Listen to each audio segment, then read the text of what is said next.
वो बिल्कुल शिक्षक हित में नहीं है, शिक्षक को बरगलाने का काम कर रही है। चूँकि 2006 से शिक्षक की जो नियुक्ति हुई और यथासंभव 2008 या 2012-11 में जो भी बहालियाँ हुई, उसको सरकार के द्वारा यही आश्वासन दिया जाता रहा कि आप सभी का नियमावली में जो ACP स्थानांतरण प्रोन्नति का जो लाभ है वो सभी लाभ दिया जाएगा। उसके लिए सॉफ्टवेयर तैयार किया जा रहा है और सॉफ्टवेयर के लेकर हम सभी इतने दिनों से इंतजार कर रहे हैं और सरकार आश्वासन पर आश्वासन देते जा रही है।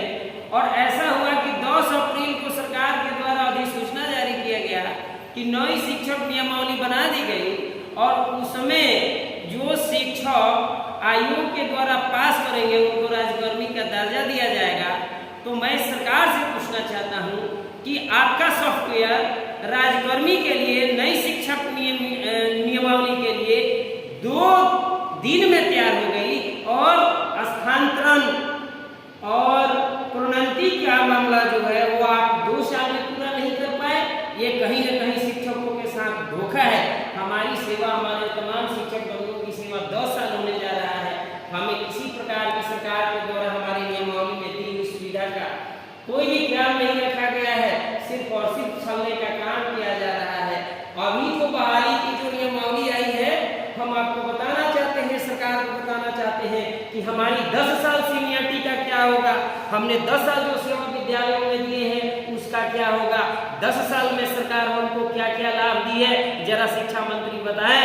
शिक्षा मंत्री जी, आप उच्च सदन के उच्च पद पर बैठे हैं, कभी आप जो है बेसिक नीड को समझने का प्रयास कीजिए कि हमारी सेवा नियमावली क्या होना चाहिए। आपके पहले भी सेवा नियमावली थी, हमारे पूर्व में शिक्षक की सारी सुविधा दी जाती थी। जी, मैं कुमार राजू प्लस 2 शिक्षक जिला स्कूल छपरा। नई शिक्षक नियमावली का जो अभी लागू की गई है उसको लेकर क्या कहना चाहेंगे आप? आपके फेवर में है या? सर देखिए, फेवर में तो बिल्कुल नहीं है, क्योंकि जब कोई शिक्षक है, हमारा 8 साल सेवा हुआ, 8 साल तक उसके पहले भी हम आए हैं स्टेट पास करके BEd करके आए हैं। मैं एक बात यहाँ कहना चाहता हूँ कि सरकार 2006 से आज तक नियुक्ति नियोजन आप पहले बताइए कि जगन्नाथ मिश्र 2080 में सेक्रेटरी का बहाल किया हुआ टीचर को उसी समय टेक ओवर किए। 80 से पहले चाहे कॉलेज का हो चाहे स्कूल का हो, सबको टेक ओवर किए। उस समय से सेवा 40 साल 36 साल हम एक शिक्षक के लड़के हैं, सारा कुछ दिए, सारी सुख सुविधाएं शिक्षक जब बिहार झारखंड एक था, ऐसा नहीं कुछ समय के बजट में शिक्षकों की भी संख्या कम थी, बहुत शिक्षक थे।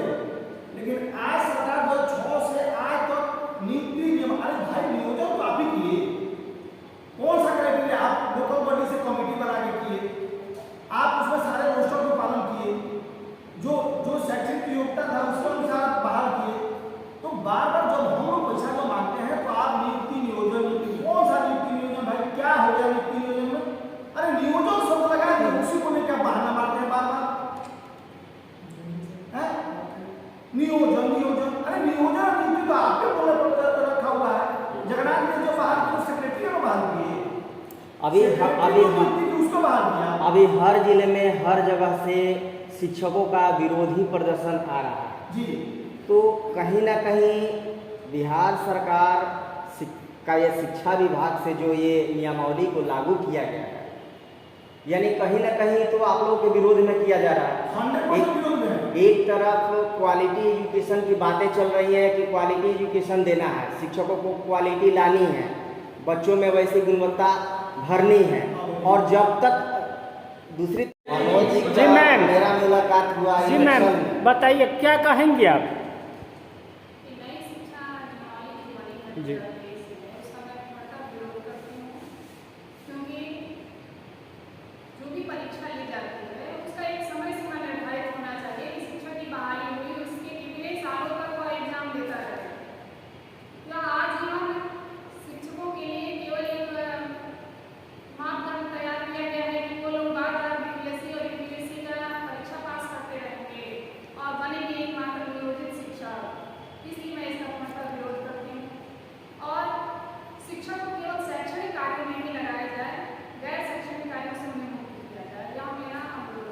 क्या इसे समझा जाए कि हाँ बिहार सरकार शिक्षकों को भटका रही है? हाँ, शिक्षकों को बरगलाने का कार्य कर रही है। आप कुछ नहीं। आप अपना परिचय दीजिए।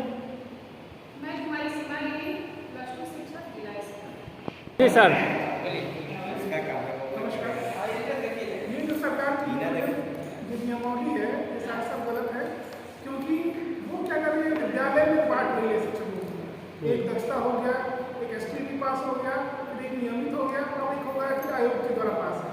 तो एक ही विद्यालय में 4 तरह के शिक्षक रहेंगे, उनको डिफ्रेंशिएट कर रही है।